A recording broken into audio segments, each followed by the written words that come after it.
আপনারা দেখছেন ২৬ টিভি। দর্শক বন্ধুগণ, বাম যুবদের মিছিলে রীতিমতো ঢল। মোথা বিজেপি আইপিএফটি ছেড়ে ৭০০ জনেরও বেশি ভোটার কর্মী সিপিআইএম যুবদের মিছিলে রীতিমতো যোগ দিয়েছে, গোপনে আবার কেউ সামনাসামনি।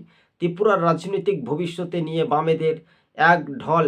রাজনৈতিক সমীকরণ চিত্রটা পাল্টে যেতে পারে। এডিসি ভিলেজ নির্বাচনে বামেদের জয় শুধু সময়ের অপেক্ষা হতে পারে। 2025-এই প্রথম দিক থেকে আমরা বলে এসেছিলাম যে ত্রিপুরার রাজনৈতিক ভবিষ্যৎ কী হতে পারে।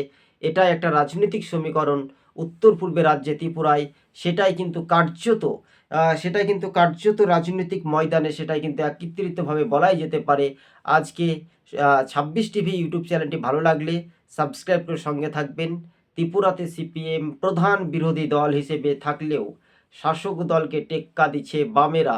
লাল ঝান্ডার দাপটটা স্পষ্ট আরও একবার প্রমাণিত করে দিল উত্তর পূর্বে রাজ্যে ত্রিপুরার কমলাসাগর থেকে প্রতিবেদন।